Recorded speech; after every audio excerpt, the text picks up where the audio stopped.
ফ্যাসিবাদী সরকার উৎখাত ও স্বাধীনতা অর্জনের জন্য গঠিত জুলাই গণ অভ্যুত্থানের মাধ্যমে আমরা স্বাধীনতা জয়লাভ করলাম জুলাইয়ে। এবং জুলাইয়ে স্বাধীনতা লাভের পর থেকে আমরা বাংলাদেশের জনগণ এতটা স্বাধীনতা অর্জন করলাম এবং এতটা স্বাধীনতা পেলাম যে আমরা এখন মানুষকে গণপিটুনি দিয়ে হত্যা করছি, আমরা মানুষকে জবাই করে হত্যা করছি, মানুষকে গুলি করে হত্যা করছি। তো আসলে এই স্বাধীনতা পেয়ে আমরা কি লাভ হলো, আমাদের কি পেলাম?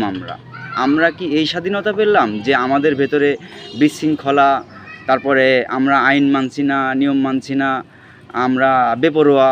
তো আসলেই কি স্বাধীনতা আমরা হয়েছি, নাকি আমাদের আরও পরিবর্তনের দরকার আছে? আমাদের বাংলাদেশের জনগণের পরিবর্তন হতে হবে, এই হচ্ছে বিশৃঙ্খলা এবং বেপরোয়া থেকে বেরিয়ে আসতে হবে।